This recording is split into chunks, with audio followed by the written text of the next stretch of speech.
Since 2016, I've dedicated my life to running the club I founded, #United. Being a non-league chairman takes time, energy, and a desire to muck in and do whatever is needed, while also juggling my life as a content creator, presenter, and a family man. I'm lucky enough to get to go to some incredible places and meet some very interesting people, which means no 2 days are ever the same, and I thought it was time I took you along for the ride. This is the Diary of a Chairman. What are you reading? What's that? What are you reading? This? Oh, it's just Spencer FC Game Changers, Sunday Times bestseller, arguably one of the best books ever written. Let me just read you a random quote. I put dog food all over my face and had Capgun Tom's dog lick it off. It's a real quote. You know, the Bible is the most shoplifted book of all time. This is the most returned book of all time. That's a joke. It's actually quality. Get it if you want to read it. What are we doing? Now this is my kind of facility. Look at this, multi-purpose. One fan in the crowd, but what a fan he is. Who's your favourite football team? Yeah, mine. What? Who wears yellow and blue? Hashtag. Hashtag, let's go. Pretend goal in that goal. Go and score one. Oh, what a goal! Celebrations! Woo! Last holiday before the baby? Yes, it was a little getaway in sunny Portugal. Alex and I do like to go there, and lovely weather, getting out of the not so nice English weather for a bit.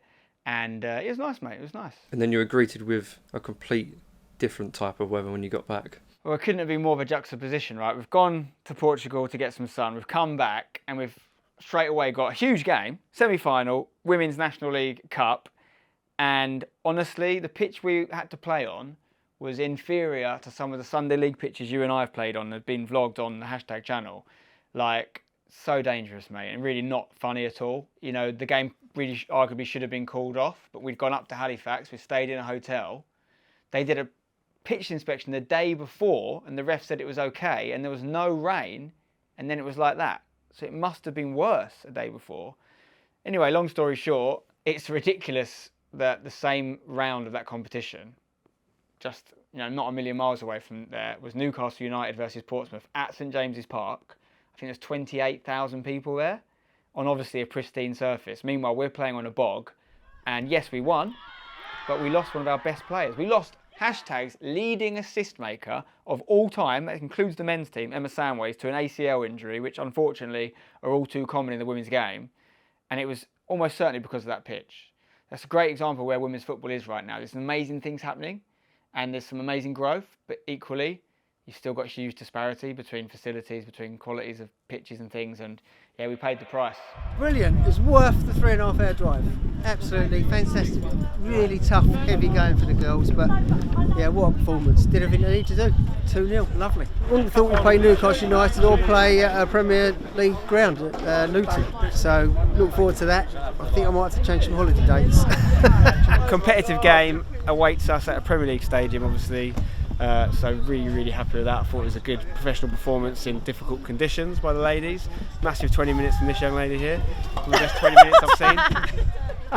But no, very good performance, and yeah, I'm positive for that game. It's going to be a really good occasion. I'm trying to get the men's game moved to the Friday night, then we can get the whole club there to support, because obviously they put it on a Saturday, same time the men have got a game. So hopefully if we get the men's game moved, the whole club can be there as it should be, and enjoy ourselves and get hopefully a trophy. Okay, we interrupt this video quickly for a message from our partners, and to celebrate Euro 2024, our friends at AliExpress are giving away prizes with every goal scored. They've even got my mate David Beckham as a global ambassador, and as official sponsors of Euro 2024, they are doing some incredible deals on their website and giving away some amazing prizes, including over 1,000 match tickets, official Euro 2024 merchandise, shopping credit, and much more. There's even something called Shake to Win, which is as simple as it sounds. You shake your phone and you can win some incredible prizes. Do it. Now, to celebrate the tournament and the amazing deals they have on site, they've sent me this box of goods. Remember, you can get whatever you need to enjoy Euro 2024 from AliExpress. And remember, they offer fast delivery, on-time guarantee, free shipping, and a return service. Right, let's look inside. Hello. Okay, let's see what we've got. We have got, Oh, awesome. We have got a wireless portable speaker so I can listen to all kinds of things. Beautiful. We've got a smartwatch. This is an unintelligent watch. I need a smart one. This is excellent. I'm looking forward to this. Lots of fun. And then we have, what have we got here? Oh, my very own water bottle so I can keep hydrated during the Euros. Excellent. So massive thanks to AliExpress for sponsoring this video and providing better choices and better prices. Let's enjoy the rest of Euro 2024. And don't forget, use the link at the top of this description to head over to AliExpress, play their games, and maybe you'll win some amazing prizes. Best of luck, on with the video. Okay, we are in lovely London, the capital of England, if you didn't know, and a bit of a different one today. We are going to something called the London Career Festival. One of our players, Nathan Smith, one of our experienced ex-pros, he's got record EFL appearances for Yeovil. He's won League Two, actually. Well, he also does a lot of great work sort of in the community, inspiring young people in his day-to-day, and he asked me to come down and be a special judge at a London Career Festival event, and hopefully going to meet some young people and hopefully inspire them to be the next Lewis Preston behind the camera, or me, next Spencer, or the next Nathan Smith, or the next whoever they are, whoever they want to be. That's my key message today, is just be yourself, guys. So that's what we're going to do. Let's do it. Just at an event, but if you've got a few minutes, cool. But yeah, I think he mentioned to you that we were going to be looking elsewhere, or like see what we could do, and I think we've got a deal on the table with Avery, mate, that I think is a good opportunity for us, because it means we can get our men and women playing at the same place, which I know we've been trying to do it for a long time. So I think we're probably going to be moving on at the end of the season, pal, to be honest with you. All right, thanks for that. I'll keep in touch. Cheers, mate. Cheers, mate. Well, that's not enjoyable conversation, but it had to be done. Just had to let our current landlords know that we'll no longer be playing there next season. Shout out to Bowers. They've been an amazing host. Longest place we've ever played. 4 years at Bowers. Promotions. Technically 2 promotions actually at Bowers. Yeah, no complaints whatsoever with them. They've been brilliant. But we've got an opportunity to have our men and women play at the same ground. Also move to a ground that's a little bit more set up for higher divisions. So, by the way, that is just a great example of what it's like being the chairman of this football club. You could be at an event like this, but suddenly you've got to speak about, ground shares. So I love it. But I don't like those phone calls. They're not fun. How are you, mate? You good? How's it going? All right? All right, mate. How are you, mate? So what we're saying? No worries. This place is crazy, isn't it? It's been good, though. Have you done stuff in here before? It's just like. This is the first time. Oh, you right? You good? Oh, you've got the camera here. Oh yeah, just for you, mate. Just for you. You right? How you doing? You all right? How are you? Good. Good to see you. Hiya. How you doing? Spencer. Nice to meet you. They just put a massive rock there. Just a big one there, little one there. You never get that these days. Yeah.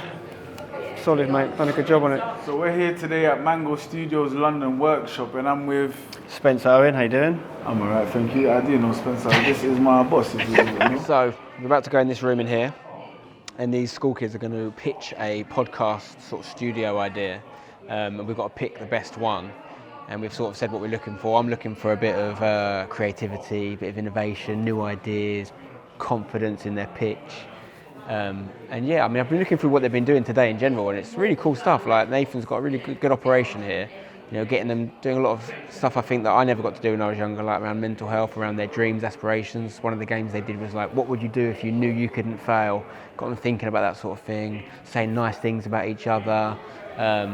So hopefully they've got a lot out of today. Please, can you make some noise for Mr. Spencer Owen?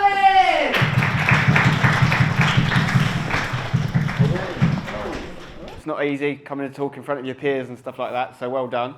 And it always gets easier with time as well, so keep practicing, keep doing it, you will get better as well if you're not as confident. Trust me, I was just like you guys one day going to talk in front of people and I hated it, and now I basically do it as a job. And it is practice. You're never naturally good at it. Go back and watch some of my early YouTube videos. They're horrendously bad. In fact, I've taken most of them offline. But you all have to start somewhere, so well done.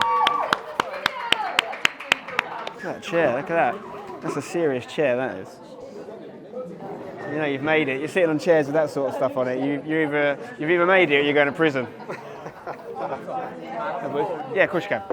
How you doing, boys? Well done. Good pitch. I enjoyed it. Well, we're all done here in London. A couple of hours seeing some of the future generation. Very inspiring stuff. Very motivating. And also shout out to Nathan Smith, the man that put it all together. He's got his Mango Studios company that put it all together, and he's doing important work. You know, helping inspire the next generation. So more of the same, please, Nathan. Let's go. What were you doing in Germany? Okay, so Seb and I got invited to go to Cologne in Germany, somewhere I've been quite a few times before. That's where Eurogamer happens. We used to go there for a lot of FIFA events. But this was a bit different. So a friend of ours called Lucas, who runs a company called PreMatch, which is a exciting new football app in Germany that are about to roll out in the UK. He invited us out to not just meet those guys, but also there's a lot of things happening in Cologne, including something called the Baller League. Now, you might be familiar with the Kings League. Lots of these small-sided leagues that are happening around the world. There's loads going on, particularly in Germany. I think I'm right in saying there's going to be 5 different influencer leagues, which is arguably too many.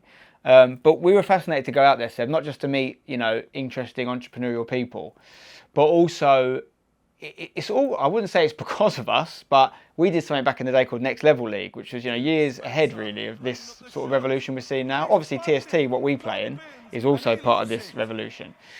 And yeah, it's amazing to see how that idea that really we had has developed and how people have really run away with it. Some big players were there. Mats Hummels was there at the time. Some big guys involved in German football. One of the organisers is Jens Lehmann's son, and he was a really nice guy as well. But yeah, really nice time. And then shout out to Lucas and the guys from PreMatch, because while we were there, it was #8th birthday, and I didn't even know he knew that. But we went to his office. They threw us a little birthday party. Little cake, all the right colours and everything, so big fan of those guys. Well, when we started this series, this is the sort of day that I was hoping for. We have this really weird juxtaposition at this club, and sometimes we're doing what looks like quite small time, like local things, sometimes we're doing massive things, and today's a massive one. We're at the iconic home of Luton Town, Kenilworth Road, Premier League Stadium, and our women's team are playing in the Women's National League Cup Finals. Essentially, I'd probably say if you compare it to a men's tournament, the FA Trophy or maybe the Johnston Paint Trophy, it's just the National League teams are playing it. So you've got National League South and North, of which us and Newcastle are in. That's who we're playing today, by the way, Newcastle United. So 2 teams from the same level. So is the lower National League levels in this tournament as well. But this is the final, and it's at a Premier League ground, and I cannot wait. These are the 2 most talked about teams in women's football. The FA Women's National League Cup Final is underway between #United and Newcastle United.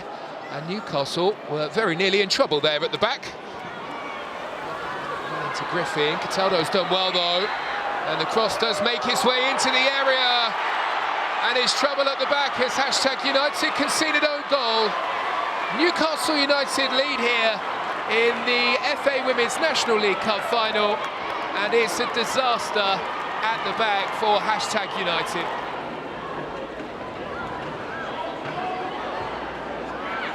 Into the danger zone, it's a chance, and it is an equaliser.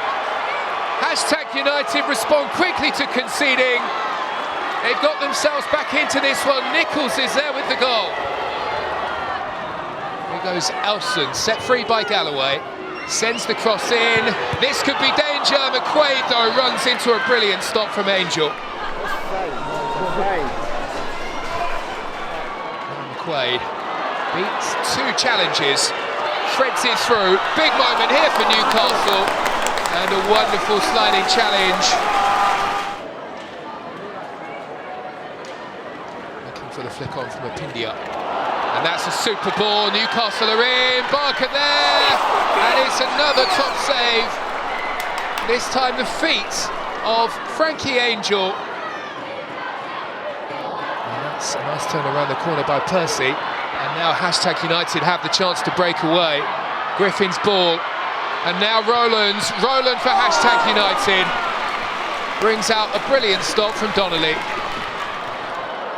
Here is Percy. Threads it through where she finds Rowland. She spins, darts between the 2 defenders and manages to make the cutback. And #United have a second.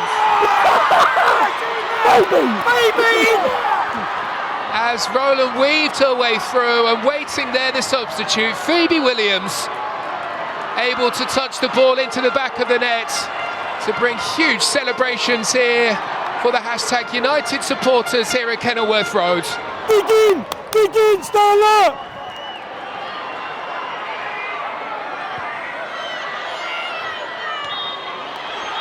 And there goes the whistle.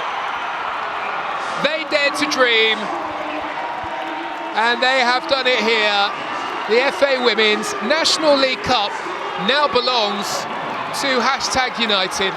Oh, we've done it! What are we doing with our lives? That's coming home with us. Cheers, mate, thank you. Oh, wow, we move on. Come on, Sammy! Unbelievable scenes. From Wheel of Fortune, we've beaten the Saudis. The winners of the FA Women's National League Cup final are hashtag United. I mean, I've spoken a lot about how amazing it was to beat Newcastle and how incredibly proud I am of our women's team, and that I can't say that enough. But you know what makes that day really special is it's not just that, you know, I created this team from scratch and we were able to beat Newcastle, a giant club. It's that I was able to do it with, you know, my little boy there, with my partner there, with some of my mates, some of which helped start the club there, with my brother's kids there, you know, and we got some memories that day which just you can't pay for. And we got some photos, like one particularly of my little boy and Seb's little girl and little boy as well. You know, 20 years from now, that photo is going to be the most amazing thing ever. And in the background, you see the scoreline, hashtag United 2, Newcastle 1. It's their club. Maybe they'll inherit it one day. And whatever happens from here on in, wherever hashtag goes, no one can ever take that away from us. And I love it. Right, here we are. It's time for another final. Let's go. We are at Dagenham and Redbridge today, and it is the County Cup final for Essex for our women. Hashtag United versus Billericay Town. Interesting fact, since we merged with our women's team, there's been 3 county finals for Essex, and hashtag have played in every single one. First one we played in, we won against Billericay. Last year, our first team got knocked out in the semi-final by Billericay, but our reserves got to the final and they lost just 1-0 to Billericay. And now it's hashtag first team versus Billericay again. So straight away you're seeing it's kind of a 2-team county right now. Hashtag and Billericay. We've played them twice this season in the league. We've won both times. We're definitely the favourites for this one. But that does make me a bit nervous, especially with cup finals. Anything can happen. But it's another chance to play at a pretty famous stadium. Obviously it's also the home of West Ham women's team as well, Women's Super League pitch. And yeah, it's another chance to hopefully get another trophy. I believe in the girls behind me. Hell of a squad. And let's just make it a double winning season for the women, with another trophy still to be played for in the men as well. Could be a fantastic season. Come on, let's go. Here we go then, Billericay Town get us underway in the all-red strip. Both teams wearing their away kit tonight. Hashtag, of course, in the white, claret and blue. West Ham player. They play their home games here. She looks to feed in Percy, who plays it across to French, and it's 1-0! And it's the Polish wonder kid with the goal. Hashtag in the lead and on top in the County Cup final. Oh, another chance here. It's loose in the box. And Percy gets there first before the keeper beats the player. Has the shot. Oh, wowie woo-wah. It's a goal and assist for Valentine Percy already. Not even 10 minutes in. Here we go. Gemma, little toe to it. Finds Sammy Rowland who turns, hits it first time. It's 3! Oh, what a day to be a tag. Hey, I tell you what, we're still in this first 15 minutes, or just outside actually now. 3-0 already is absolute dreamland. Oh, another shot. It's fireworks here tonight as well. It's 4-0. Malik has got in on the action. Oh my word, Eddie. I've never seen anything like this in my life. We're 4-0 up. We scored, I think, 3 in the first 8 minutes or something. It was mad. And basically we're flying. If we don't win this now, it would be one of the biggest disasters in the history of football. But fair play to our girls and our coaching staff as well, because they've come correct. A little bit overzealous maybe. Ruby's not slow. Ruby Seeley gets there before Frankie. There's an open goal if she can find it. She picks out a player on her team instead. And that's a goal. And they're back in it. 4-1.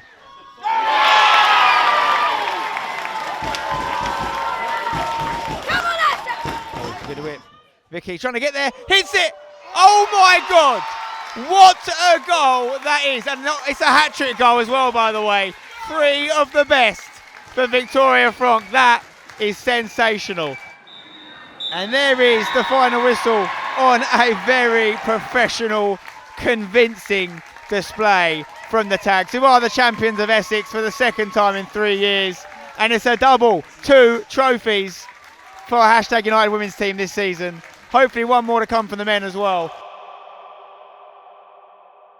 Welcome back to another #United game, but it is not just any other game, it's a final. Our first men's cup final since we've been in non-league. Okay, we had the final Wembley Cup final, but that didn't really count. This is a proper final. It's Jay Devereaux's proper final in charge of the Tags. Obviously the women have already won 2 this year. Tonight is a chance to make it a treble. And we are underway here in the Velocity Cup final. Sam Cornish sends it back to Haysom, who sends it into the Aveley sky. # in the blue and yellow. Chatham in the red and white. Both teams in their home kit, but it's a neutral venue tonight. Luke's in the box, not much else in there. Looks for the cutback. PK on the edge. Can he get a shot off? Fakes onto the left, goes to Cornell, who hits it. Deflected. Could have gone anywhere. It must have come off us, did it? Matty's throw into the box. Cornell flick. Luke gets a little touch on it. Oh, it's still alive! Saka Sam with the best chance of the game so far. Yeah. Looking once again over the top for Isiaka here. Cornish with him. So's Ando. Good turn in the box. Tomo gets a leg to it. Don't let him shoot from here, boys. It'd been a hell of a goal. There's the chance. Oh, it's deflected past Trizovic. Against the run of play, you have to say. But Robbins gets the goal. And it's 1-0 to Chatham. It's going to come back to Sack. Scoops it. Back post. Oh, Cornish! Get in, yes! Flag stay down, it's a goal! Flag stay down, we're back in it. Luke May-Parrott, I think, put it over the line. Sam Cornish, of all people, with the header at the back post. Sakasan with the cross. The youngster on the ball here. Gives it to Yellow, who's changed wings. They're going to link up nicely here. Oh, he's done well just to stand his ground. No. It's so undeserved, guys. It's so undeserved. It's a fantastic solo goal. They've done nothing else. We've been all over them. And that'll be the final whistle. And it's a Chatham win, and it hurts more, Seb. Not so, well, obviously it hurts not winning, but it hurts more because we're the better team, Seb. And # have been a bit unlucky this year, the first team, I'd say. Yeah, I mean, I think you could use the word unlucky to describe our season. I'm not complaining about where we finished. I think, we could have finished a bit higher, and injuries did hurt us, particularly January, but I don't think we deserve the playoff spot this year. I think there's some really good teams, and obviously Enfield, who won the playoffs and have gone up, good luck to them, well deserved. I think I'd use unlucky maybe more to describe our cup competition runs, because we had a semi-final of the Essex Cup against Colchester. We covered it in the last episode, and they put out a load of first teamers, which they never do, and they didn't subsequently in the final, and they lost the final to a team in a lower league than us. And then obviously the League Cup, Chatham are a good side. They finished well above us in the league. No complaints about losing the game generally. It's just the way the game went. We got 4 points off them in the league. They didn't beat us. And then we dominated them, in my opinion, in the final too. So that could have been a different story. And then also, you guys don't even know this, there was another cup we're in the quarter-final of that just got cancelled as well. So we could have had a treble. Instead we got a none, which is a bit annoying. So still chasing that elusive cup win for the men's team. But no, maybe a little bit unlucky, but a good season still. Room to grow, for sure. And baby number 2's arrived. Yes, baby number 2 is with us. It is a game changer. I can, just like this book, it's a game changer. I can confirm it is, I would say, for any dads or maybe soon-to-be double dads out there, it's a big wake-up call for the dads, particularly, I would say. Someone gave me some advice, which is like, when you have the first child, yeah, it's a game changer, but depending on your situation, often the mum does a lot of the heavy lifting and the man just helps out here and there and goes to work on it. That's the traditional way. Obviously, some people do it differently. But when the second one comes, it's like the man has to step up even more, because the mum's already used to having to have octopus arms and doing a million things. But now the dad's got to do it. So it's a big wake-up call for me. Alex has been unbelievable. I'm not surprised because she is, but she's just taken to it again like a duck to water. Bigger adjustment for me, but I am loving it. It's special. So yeah, he's another boy. So we now have 2 boys. The 5-a-side team is growing. I'm basically producing my own players for # at this point. It's much cheaper, and the long-term plan is, if they're really good, they play for #. If they're not so good, I sell them to Chelsea.